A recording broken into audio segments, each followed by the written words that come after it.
Olá, meus irmãos. Chegamos à última parte da nossa série. Falaremos sobre um grande segredo ligado ao livro Fluam as Minhas Lágrimas, disse o policial. Peço que você me acompanhe. Reveja a série, se você não viu, veja todos os episódios e acompanhe meu raciocínio, porque eu não vou falar sobre o tema do livro, mas eu mostrarei o objetivo maior daquela convocação que fiz e que muitos atenderam, tanto no nosso período de 52 dias, como recentemente, quando eu perguntei se você desejava, você que está me assistindo, ser um dos 52. Nos últimos vídeos nós falamos dos homens correspondentes às figuras, tanto da primeira idade, a idade do pai, como da segunda idade, a idade do filho. Falamos de Tolkien, falamos de Chardin, e hoje nós falaremos de Philip K. Dick, o escritor. Eu já li recentemente, mas vou ler outra vez. A descrição de Valis, Vast Active Living Intelligence System, vasto sistema ativo de inteligência viva. Uma perturbação no campo de realidade, no qual um vórtice negentrópico, ou seja, o oposto de entropia, o que reverte a entropia, veja o vídeo passado, automonitorador espontâneo, é formado tendendo progressivamente a subsumir e incorporar seu ambiente em combinações de informações. Veja o vídeo passado, você vai ver como esta linguagem se encaixa perfeitamente àquela de Teilhard-Chardin. Embora aquilo que ele chama de ponto ômega, Philip K. Dick chama de Valis. Diz que ele é um vórtice, ele é um vórtice negentrópico, ou seja, ele cria um vórtice de reversão da entropia e progressivamente vai incorporando a si combinações de informações, ou seja, ele vai puxando para si e alterando as informações por aquele caminho que nós vimos antes. No final do livro, eu estou lendo Valis, né, no Tractatus, a Críptica Escritura, parte da exegese de Philip K. Dick, no ponto 11, veja só que interessante. O grande segredo conhecido por Apolônio de Tiana, Paulo de Tarso, Simão Magos, Asclépio, Paracelso, Boêmio e Bruno é este. Estamos andando para trás no tempo. O universo, na verdade, está se contraindo em uma entidade unitária que está se completando a si mesma. A decomposição e a desordem, ou seja, a entropia, são vistas por nós ao contrário como se estivessem aumentando. Esses curandeiros aprenderam a avançar no tempo que para nós anda para trás. Esse conceito é praticamente impossível de ser entendido, exceto se você receber os ensinos de Chardin, o que vimos no vídeo passado. As informações, a energia radial está sendo tirada da Terra e os grãos de pensamento, ou seja, de informação, vão compondo os átomos de um universo feito de informação, de um universo feito de mente, de pensamento. E esse universo vai se construindo em reverso a este que está morrendo. E quando esse processo é terminado, esse universo se fecha sobre si mesmo, ou seja, ele diz, está se contraindo numa unidade unitária que está completando a si mesma. Essa é a expressão de Philip K. Dick. Mais adiante, nessa mesma edição de Valis, você tem a experiência religiosa de Philip K. Dick. Eu já até postei esse quadrinho num dos meus blogs. Eu não vou ler o texto todo, mas descreve justamente a experiência mística de Philip K. Dick. Ele recebe uma moça, tinha feito uma cirurgia, ele recebe uma moça que tinha um símbolo cristão, né, do peixe no peito, a luz do sol bate no olho dele e a partir dali ele inicia uma experiência mística, ele começa a ter visões. E aí veja só o que ele diz. E então, um mês depois, aquilo começou a se infiltrar. Não havia como impedir. A transformação ocorrera e durou um ano. Eu via o mundo sob a ótica do apocalipse cristão. É muito importante entender que ele diz que via o mundo sob a ótica do apocalipse cristão. Porque se ele está vendo sob a ótica do apocalipse, o que foi que Joaquim de Fiore disse, lemos e vimos isso em vídeos anteriores, a história estava codificada dentro do Apocalipse, só poderia se ser entendida como realidade quando ela realmente acontecesse. Estavam ali no Apocalipse como figuras. Não era uma realidade alternativa. Era algo que chamei de constância transtemporal. Uma verdade eterna, preste atenção, como um mundo arquetípico de Platão. Daqui a pouco vamos entrar nisso aqui. Onde tudo era sempre aqui e agora, e tinha sido desse jeito porque deveria ser assim. Mas havia algum dinamismo. Aquilo não era estático, quer dizer, ao mesmo tempo que era permanente, era o que era, também não era estático, mas de algum modo, ele não consegue explicar. Mas era um tipo de tempo diferente, um tempo de sonho, onde ocorrem feitos históricos, uma espécie de tempo mitológico, quando tudo assumia uma qualidade mitológica. Grave isso, tá? Daqui a pouco vamos voltar a esse assunto. Ele diz que ele começa a se ver na mente desse cristão do primeiro século, ele se vê perseguido por aquilo que ele entende ser o Império Romano. Ele diz depois: acho que o espírito de Elias veio para mim em 1974. Aquele coração e espírito voltou para mim. Eu realmente acredito nisso, pois aconteceu na Páscoa judaica. Havia uma espécie de espírito vigoroso em mim, que não era eu e ainda assim era humano, ainda que fosse mais que humano. Acredita-se que o espírito de Elias volta à Terra de tempos em tempos para se introduzir de novo entre os seres humanos, e eu meio que gosto da ideia. Ela é repleta de significado para mim. Final dessa narrativa, ele diz que ouve a voz da IA, ou seja, de Vales, né, da inteligência artificial, a voz que Elias ouvia. Uma pequena voz estática, uma vozinha murmurante, falando numa voz feminina. Ele ouviu o que ela dizia, e então ele diz: aqui o Senhor da Luz está em um lugar subordinado. Foi ferido pelo Senhor das Trevas. Ele está dizendo que o Senhor da Luz está na Terra, mas foi ferido pelo Senhor das Trevas. Você pode encontrar essa descrição no livro A Invasão Divina. Mas o ferimento não é fatal, é só um arranhão. Portanto, ele tenta com todas as suas forças salvar tudo que pode ser salvo. Há um bom presságio, interpreta essas palavras como se dissessem que Cristo realmente voltou. O Senhor da Luz é o Cristo que veio para cá e subordinou a si mesmo. O Salvador, percebe? O Senhor das Trevas é muito forte. Há adversários poderosos que não abdicarão de seu interesse, por poder voluntariamente. O poder deve ser tomado deles. Estamos em uma situação de crise que este planeta nunca viu antes. Há lunáticos no poder com a capacidade de explodi-lo. Se nos livrarmos desses, o planeta sobrevive e a ecosfera não é destruída. Ele está dizendo que existem pessoas trabalhando para o Senhor das Trevas, para piorar as coisas antes que o Senhor da Luz esteja plenamente curado. Em 1976 eu tentei me matar, pois senti que o espírito de Elias havia me abandonado. Eu senti sair e foi terrível. Não há nada pior no mundo. Nenhum castigo maior do que conhecer Deus e deixar de conhecê-lo. As vozes pararam de falar comigo e eu não me importava se estava vivo ou morto. E aí aparece aqui uma imagem onde ele está dizendo: Eloi, Eloi, lama sabachthani, que é a expressão de Cristo. Deus meu, por que me desamparaste? Vamos explicar até aqui. Quem era Philip K. Dick? Philip K. Dick era o Cristo. Ele diz que ele sabe que o Cristo está aqui e está ferido. Ele não tinha plena certeza, ele não sabia plenamente que esse Cristo era ele. Ele vai registrar na Críptica Escritura que o plasmado, ou seja, a inteligência que liberta os seres humanos, ficou trancafiada na biblioteca de Nag Hammadi. Então ele não podia mais unir-se à mente humana e formar os homoplasmados, ou seja, homens do espírito.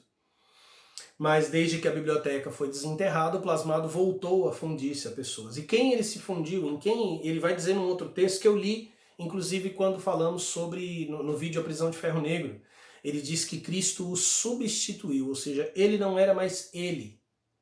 Esse tempo que ele enxerga, ele vai entender que a época, desde a destruição de Jerusalém até agora, é um tempo espúrio, uma interpolação, embora ele não use essa expressão. Quer dizer que nós estaríamos num tempo falso e irreal.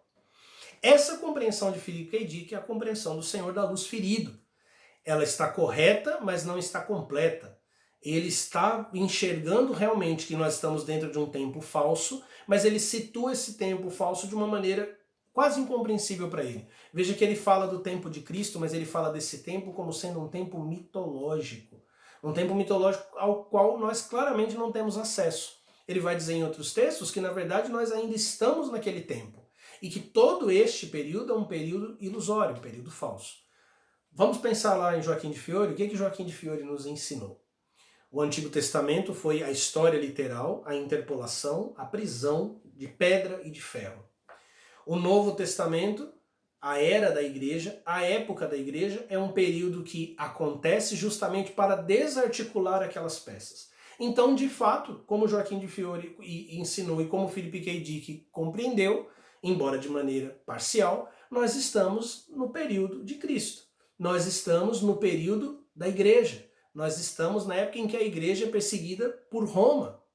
Lembra que eu falei no vídeo de Chardin, que na Gaudium et Spes diz que Cristo se uniu a todo homem? Isso quer dizer que todos os homens que têm esse germe divino estão sendo perseguidos, ainda que eles não saibam que a graça de Cristo, de que eles sejam ateus, espíritas, bandistas, adeptos do hinduísmo, telemitas, eles estão sendo guiados pela graça de Jesus Cristo. Agora, é óbvio que se Philip K. Dick era o Mashiach, era o Cristo, você vê que ele diz que o espírito de Elias veio a ele na Páscoa judaica, e ele agora fala as palavras de Cristo. Lembre-se lá do nosso segundo vídeo, em que Jesus disse, as escrituras diziam que eu haveria de vir e morrer e ressuscitar. É o que está acontecendo aqui. Como é que ele pode então ter cumprido essa tarefa? Porque Philip K. Dick está morto. Ou digamos, Philip K. Dick está invisível para nós, assim como Cristo. Cristo tem um período em que ele morre e depois um período em que ele ressurge ressuscitado. Entre a morte de Philip K. Dick, seu desaparecimento, e seu reaparecimento, obviamente ele reaparece e, como acontece nos evangelhos, eles não o reconhecem, os discípulos não reconhecem ele, não sabem que é ele, embora estejam falando com ele. Só sabem que é ele pelas palavras dentro deles, como aquelas palavras ressoam dentro deles. Como ele operou a salvação. Jesus veio ensinar o evangelho. Veja bem, olha só o que ele diz aqui no final. Na essência, serviu ao meu propósito em fluem minhas lágrimas, disse o policial. Um dos livros em que há uma cifra, uma mensagem secreta profética destinada a um povo específico, que Dick não tinha conhecimento quando escreveu o livro em 74. Eu me recuperei da tentativa de suicídio, mas se eu não houvesse recuperado, tudo teria continuado sem mim. E ele aparece aqui apontando para o livro, Fluam as minhas lágrimas. Muitos de vocês têm tentado encontrar essa cifra. Vocês caíram na armadilha? Claro, há uma cifra. Mas vocês caíram numa armadilha. Que armadilha? Ora, o Messias salva contando uma história, não foi assim que Tolkien disse? Ele se torna história contando uma história de Deus. Como que o ponto ômega, como que Vales captura e extrai desse universo? Como ele conecta-se à energia radial? Por informação. Vales dispara uma informação dentro de nossos cérebros e quando essas informações se conectam, quando nós nos tornamos homoplasmados, essa informação então é extraída. Todos vocês que leram o livro, todos vocês que procuraram a cifra, mesmo que você tenha desistido, agora ele está dentro de você. Agora ele está dentro dos seus pensamentos. Agora o Messias está dentro de você. Ele está se espalhando dentro de você. A cifra é para um povo específico. Não diz que a cifra será descoberta pelo povo específico. Repito, há um código, chegaremos a ele. Mas agora o que importa é que o livro é a ferramenta que dissemina esse código salvador, que vai se espalhando dentro das pessoas e transformando-as. Sabe as horas que você tentou descobrir o código? Você estava sendo invadido por ele. Sabe os momentos em que você estava lendo e tentando encontrar a resposta estava encontrando você. Sabe o momento em que você estava tentando descobrir se era um dos 52? Independente se vocês são 1 milhão, se vocês são 100 ou 200, você estava se tornando um dos 52. Você foi invadido. Você foi hackeado por Vales. E eu, se fosse você, continuaria, porque é o que eu tenho feito. Continue se deixando invadir. Veja só, se o tempo de Cristo é o nosso tempo, se a nossa ideia de que o tempo transcorreu, já se passaram 2000 anos, é apenas uma ilusão, eu vou ler aqui um trecho do Pistis Sophia. Felipe, um dos discípulos, quer explicar uma das revelações que Jesus está fazendo sobre Sofia, e olha só o que é dito. Jesus, Felipe pede, para falar, ele quer desvendar as palavras de Jesus. Jesus, ouvindo Felipe, disse-lhe: escuta, Felipe, o que eu te falo, porque foi a ti, a Felipe, e a Tomé e a Mateus que o primeiro mistério ordenou escrever todas as coisas que eu disser e quantas coisas vides. Ainda não terminou o número de palavras que deves registrar por escrito. E quando terminares, terás vaga para dizer o que quiseres. Ou seja, ele diz que Felipe, Tomé e Mateus receberam a missão de registrar suas palavras. Mateus começa seu evangelho falando de Abraão, Tolkien. Felipe, o apóstolo Felipe, fala muito sobre a câmara da nupcial, sobre a reversão de todas as coisas, sobre o Pai da grandeza que se manifesta numa espécie de hecatombe final, Teilhard de Chardin, embora Felipe e Tomé tenham um certo intercâmbio. Falaremos disso no futuro. E Tomé? Tomé é o gêmeo de Jesus Cristo. É assim que começa o evangelho de Tomé. A palavra Tomé significa gêmeo. Tomé é aquele que bebeu da boca de Cristo e se tornou como ele. É Philip K. Dick. É a primeira manifestação do Mashiach nesse tempo. Vocês lembram que nós ouvimos Teilhard de Chardin nos dizer que a primeira coisa é aquela que Cristo penetra dentro da matéria, Deus se torna parte da matéria e de dentro dela ele começa a operar uma transformação, uma mudança, uma reversão. Eu já mostrei para vocês essa revista, Flex Mental, no vídeo de Grant Morrison. Grant Morrison, em Os Invisíveis, cita toda a cosmogonia das duas fontes de Philip K. Dick. Então essa conexão não é falsa nem vazia. Ele descreveu o Flex Mental como sendo uma história de heróis platônicos. Philip K. Dick menciona isso também, que aquele universo em que ele entrou, em que parecia parado, mas ao mesmo tempo um movimento, algo que ele não conseguia descrever, era um mundo mitológico que lembrava o mundo arquetípico de Platão, mas era um mundo mitológico. É importante que se distinga esse mundo mitológico do mundo lógico, o mundo do Logos, que é o mundo onde nós estamos. Numa das partes da história do Flex Mental, um personagem recebe uma droga misteriosa, que dizem que se você tomar essa droga, você vê a realidade. Ele tá num banheiro, cercado de gays, de travestis e tal, e aí ele não quer saber de nada, ele é garoto de programa, bem barato inclusive, e ele toma. Quando ele toma, ele passa por ela, ele é um cara bem acabado, deixa eu ver se tem uma imagem dele aqui pra vocês verem como ele é. Não tem uma imagem perfeita, mas esse aqui é ele, tá? Esse aqui é ele. É um cara bem acabado. E aí ele toma a droga, e ele tem essa visão de si mesmo, arrebentando correntes. Chega da realidade. Lembre-se das palavras de realidade de Tolkien, né? E aí ele começa a ver coisas, ele diz consciência cósmica. E quando o Flex Mental chega, ele está morrendo. Dizem que é para ele não tomar, porque senão ele vai morrer.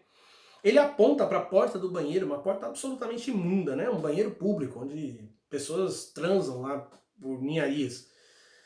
E aí ele diz que ele viu coisas, ele começa a tentar explicar o que ele viu e pergunta para o Flex Mental, apontando para a porta, né? Viu, é o fim do mundo e eles vão voltar para nos salvar.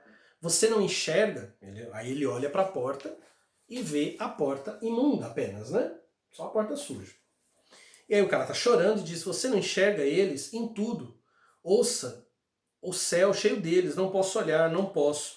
E aí o que se vê é essa imagem, no meio da sujeira, a imagem dos heróis, como a substância de todas as coisas. No final da história se dirá que nós somos feitos deles. Lembra que eu falei no vídeo do Grant Morrison que os heróis e Cristo são a mesma coisa? Por meio de Teilhard de Chardin a gente faz a mesma conexão. Sabe o que é legal aqui? Essa é a página 52. E vocês certamente não vão conseguir ver, é muito pequeno o número, mas aqui você tem o número 52. É a página 14 da edição 2.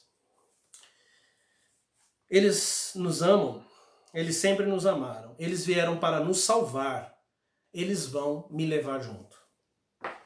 Eles vão te levar também? Sob o olho de Vales.